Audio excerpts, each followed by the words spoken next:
Chapter 5. At Bombardas by Victor Hugo from the book Les Misérables. The Russian mountains having been exhausted, they began to think about dinner, and the radiant party of 8, somewhat weary at last, became stranded in Bombardas' public house, a branch establishment which had been set up in the Champs-Élysées by that famous restaurant-keeper, Bombarda, whose sign could then be seen in the Rue de Rivoli near Delorme Alley. A large but ugly room, with an alcove and a bed at the end. They had been obliged to put up with this accommodation in view of the Sunday crowd. 2 windows whence they could survey beyond the elms, the quay, and the river. A magnificent August sunlight lightly touching the panes. 2 tables. Upon one of them, a triumphant mountain of bouquets, mingled with the hats of men and women. At the other, the 4 couples seated round a merry confusion of platters, dishes, glasses, and bottles. Jugs of beer mingled with flasks of wine, very little order on the table, some disorder beneath it. They made beneath the table a noise, a clatter of the feet that was abominable. Says Molière.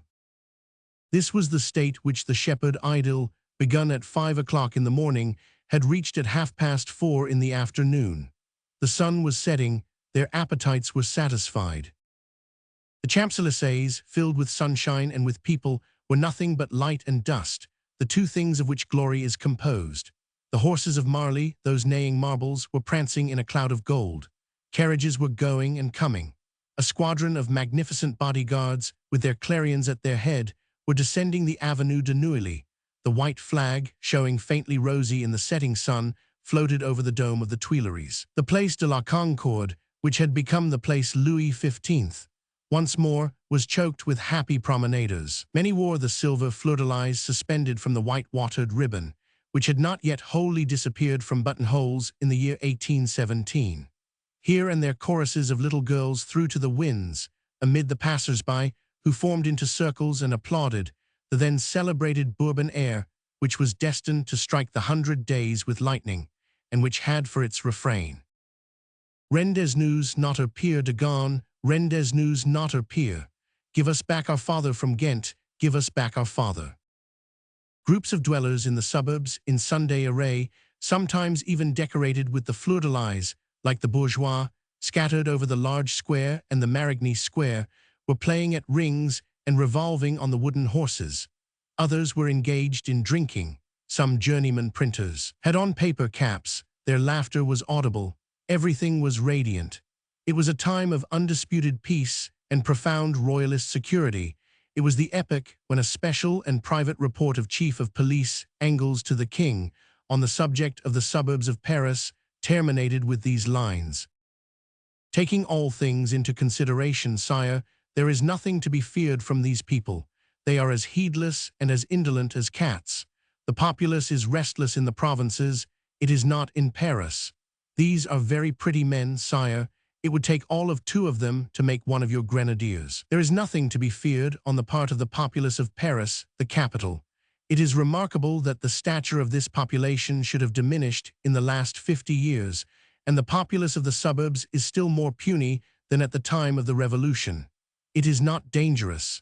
In short, it is an amiable rabble. Prefects of the police do not deem it possible that a cat can transform itself into a lion. That does happen, however, and in that lies the miracle wrought by the populace of Paris. Moreover, the cat so despised by Count Engels possessed the esteem of the republics of old. In their eyes it was liberty incarnate, and as though to serve as pendant to the Minerva Aptera of the Perros, there stood on the public square in Corinth the colossal bronze figure of a cat. The ingenuous police of the Restoration beheld the populace of Paris in 2, rose-colored, alight. It is not so much of an amiable rabble as it is thought. The Parisian is to the Frenchman what the Athenian was to the Greek. No one sleeps more soundly than he.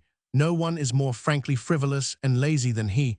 No one can better assume the air of forgetfulness. Let him not be trusted, nevertheless. He is ready for any sort of cool deed. But when there is glory at the end of it, he is worthy of admiration in every sort of fury. Give him a pike, he will produce the 10th of August. Give him a gun, you will have Austerlitz. He is Napoleon's stay and Danton's resource.